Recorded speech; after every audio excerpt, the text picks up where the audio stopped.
Assalamualaikum warahmatullahi wabarakatuh. Sahabat-sahabat Istana Muda Channel yang dirahmati oleh Allah.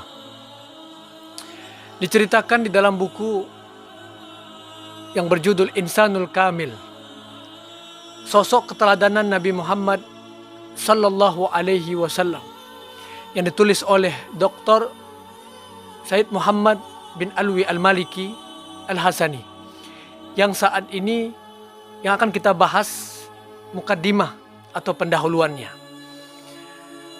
Sejarah dan kehidupan Nabi sallallahu alaihi wasallam ditinjau dari berbagai segi, telah menarik minat dan perhatian para penulis. Hasil karya dan tetesan pena mereka bukan saja dalam bahasa Arab dan bahasa Persia, tetapi dalam berbagai bahasa asing. Yang paling banyak adalah di dalam bahasa Inggris.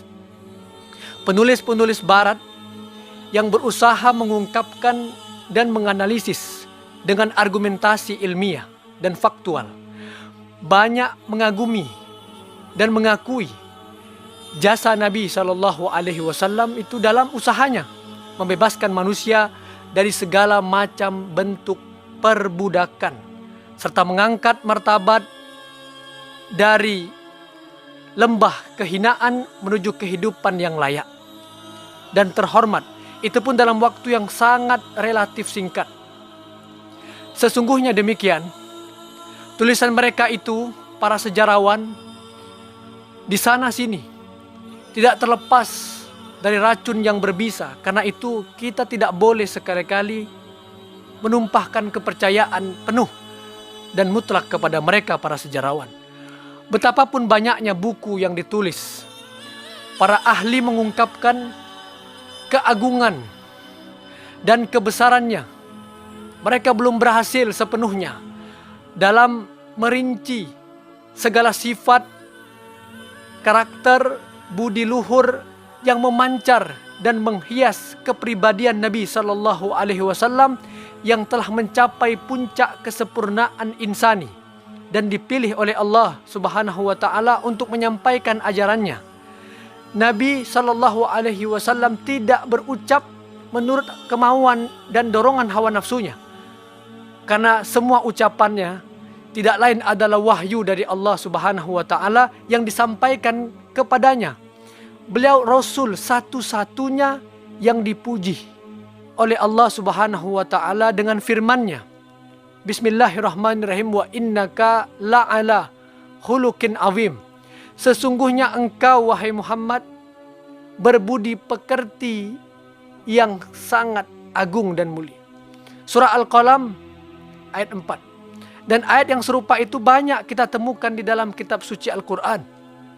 Kiranya tidak ada yang mampu menghitung kesempurnaan dan keutamaan beliau secara lengkap dan terperinci, sebagaimana disebutkan oleh Allah, sebagaimana disebutkan oleh Al-Habib Ali bin Muhammad Al-Habsi di dalam kitab Maulid Sibdud Durar yang ditulis oleh beliau.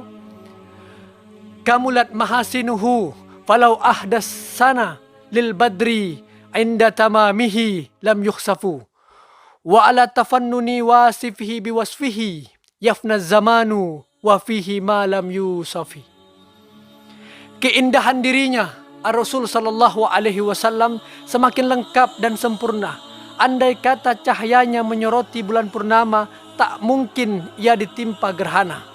Betapapun banyak gambaran tentang sifatnya, waktu akan habis berlalu, masa demi masa. Namun keindahan beliau, keutamaan itu tak akan ada habisnya.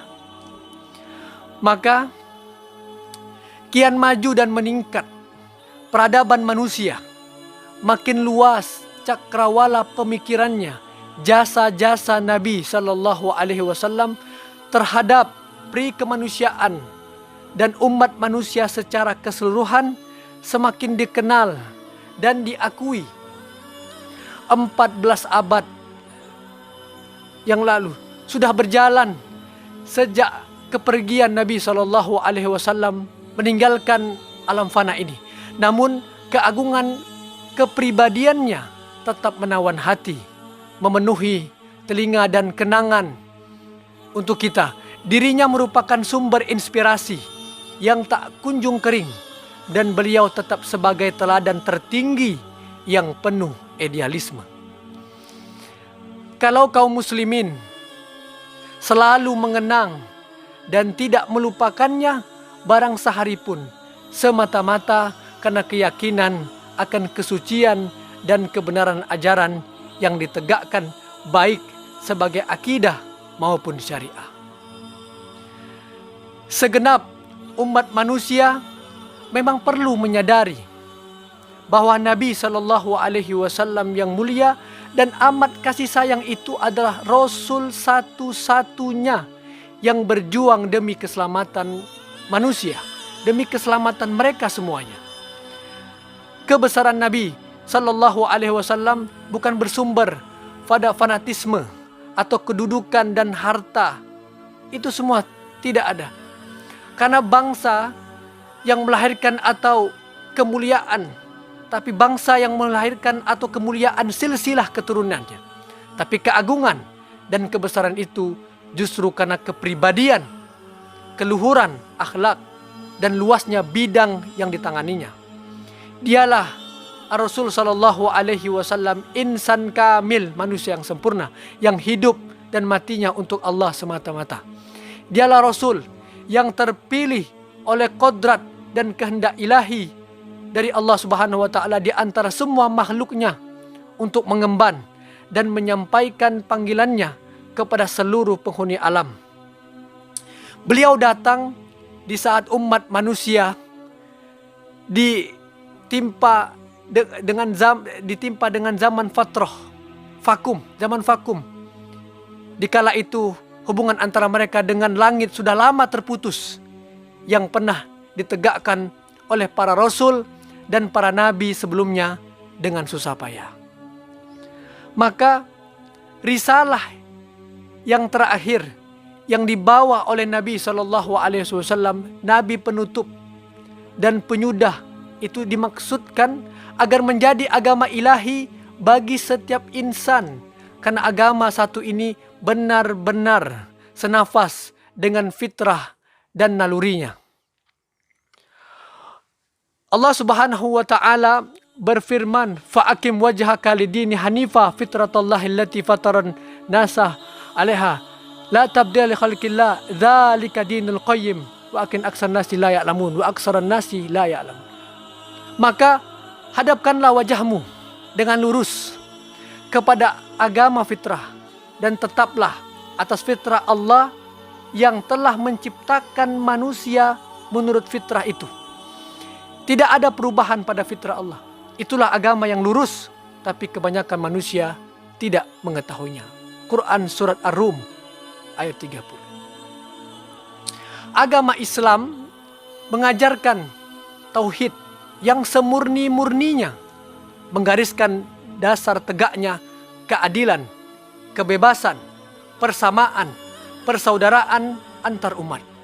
Maka nilai-nilai luhur yang menjadi ajarannya pada hakikatnya bertujuan meninggikan harkat dan martabat manusia.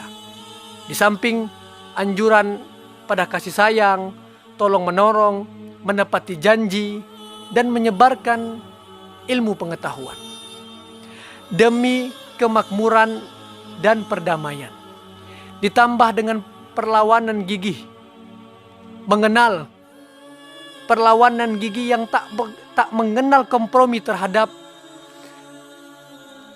kemusyrikan, kemungkaran, tahayul, serta hawa nafsu yang mengundang murka. Semuanya itu untuk menghimpun seluruh umat manusia bernaung hanya di bawah panji anjaran Allah dan syariatnya. Dan sebelum Rasulullah Sallallahu Alaihi Wasallam wafat, sempat menyampaikan seruan ilahi kepada raja-raja dan para penguasa di dunia kala itu. Mulai dari Kisra, terus raja-raja Persia, Amir Bahrain, Raja Habasyah, Raja Mesir, dan Kaisar Romawi. Demikian pula para khalifahnya yang meneruskan estafet perjuangannya, yang datang silih berganti dengan tekun dan tanggung jawab memikul dan melaksanakan tugas yang berat dan suci ini, mengumandangkan gema dakwah, menyebarluaskan ke seluruh pelosok sehingga tegak berdiri suatu peradaban yang cemerlang hingga kini tetap diwarisi oleh berbagai suku bangsa, baik sebagai akidah akhlak maupun dalam bidang hukum, dan diterima sebagai pusaka yang tak ternilai harganya dan tetap terpelihara. Kemudian dan terus hidup ajaran ini selama bumi ini masih berkembang dan selagi dunia masih dihuni oleh makhluk yang namanya manusia. Demikian yang bisa saya ceritakan. Terima kasih yang sudah menonton channel ini. Jangan lupa untuk di-subscribe, like, komen, share, serta aktifkan lonceng notifikasi agar Anda mendapatkan video-video terbaru dari channel ini. Belajar bersama dan saling berbagi. Assalamualaikum warahmatullahi wabarakatuh.